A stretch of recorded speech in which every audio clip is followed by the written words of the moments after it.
The internet is great. We use it daily to read blogs, news, watch videos. Now we also surf the net with tablets or even with smartphones, checking Twitter as we wait for the next train. This is amazing. We are connected permanently. But, and there is always a but, we are more exposed to threats and dangers than ever. Viruses, worms, data thieves, and crackers are just some examples. The question is, how can we protect ourselves against these threats? Total security is impossible, we know that. But if we learn some basics about computer security, we can protect ourselves better from possible attacks. Let's see the main four principles of computer security that help us to be safer. First principle, protect information integrity. Before explaining this concept, let's see a story about George and Joanne. Joanne is checking her email since she is expecting a message from George, her boyfriend. When she opens it up, she finds something she really didn't expect. Why on earth did she receive such a message? Let's see what really happened.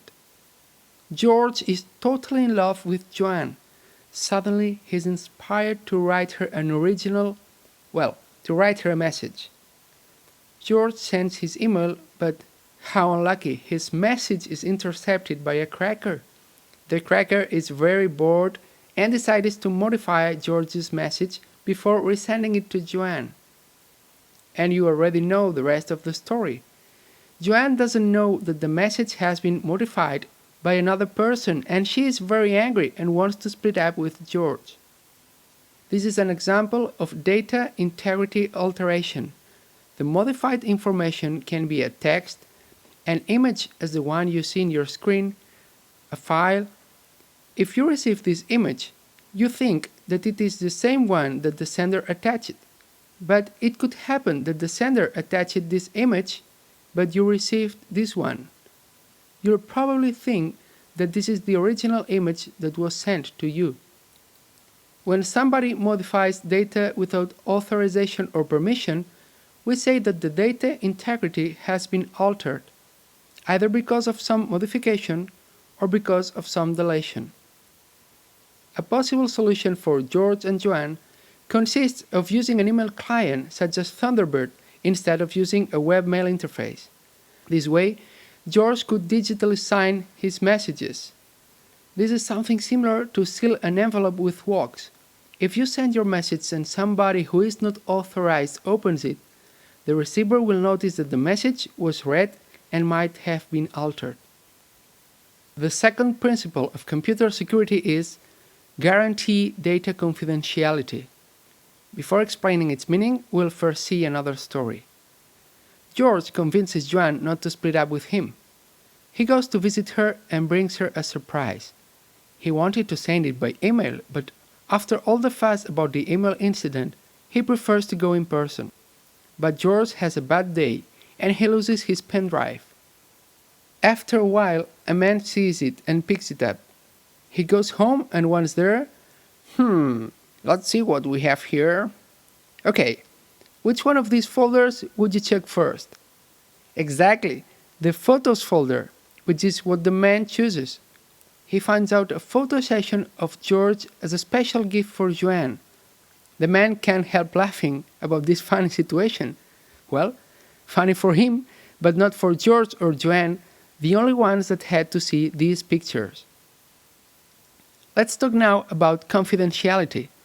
In a communication, the sender sends a message to the receiver through a channel.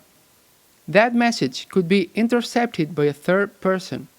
But if the sender encrypts the message, the interceptor will get a text with no meaning and almost impossible to decode.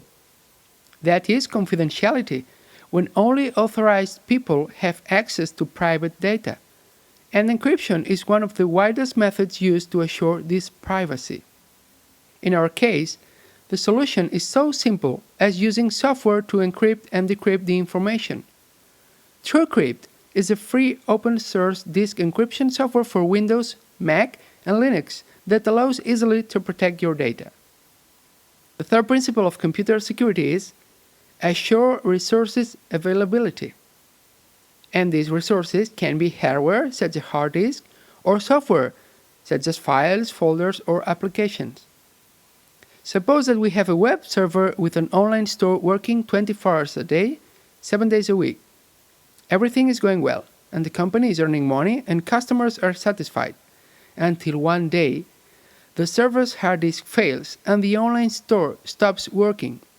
Suddenly, a resource isn't available. Suddenly, customers can't buy and start complaining, and the company loses money and credibility.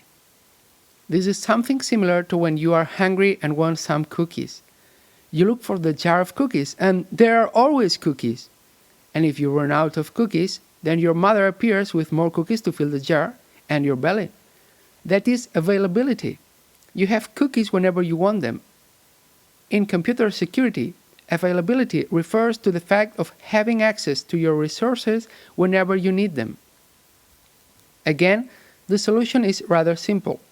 Instead of using just one hard disk, we use 2 disks in a redundant storage system called RAID 1.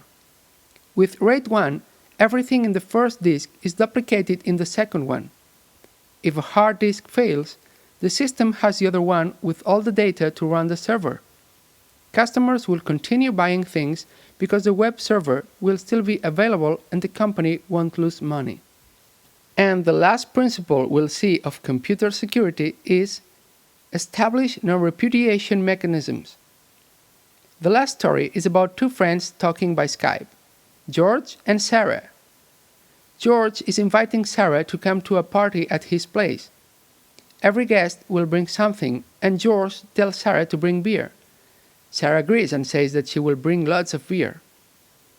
The next day, Sarah arrives at the party empty-handed. Then George asks, "Where is the beer?" And Sarah replies, "Beer? You didn't tell me anything about beer." George gets angry because Sarah is lying, but he cannot prove that he said to her to bring beer. When someone participates in a transaction and denies something that happened in that transaction, he is repudiating part of the communication. In the picture, the man on the left lies to the other one, denying some order he received. The man on the right suspects something, but he cannot prove anything. In computer security, non-repudiation is a mechanism to guarantee that every participant in a transaction cannot deny what he sent or received. A bill is an example of non-repudiation. If you pay for a product and get the bill, you can prove that you paid for it showing the bill. In computer technology, it is also interesting to have non-repudiation mechanisms. For example, if somebody modifies a document and then says, "I didn't do it," you need some way to prove that he really modified that document. In our story, the solution is use WhatsApp instead of Skype. With WhatsApp, you have all the sentences you exchange with other people. When you send a message in WhatsApp, first a clock appears. That means I am sending your message to the WhatsApp servers. Then a tick appears, and that means the message just arrived to the WhatsApp servers. Finally, when a double tick appears, means the message has been delivered to the recipient. That is a proof that the message arrived and is a non-repudiation mechanism.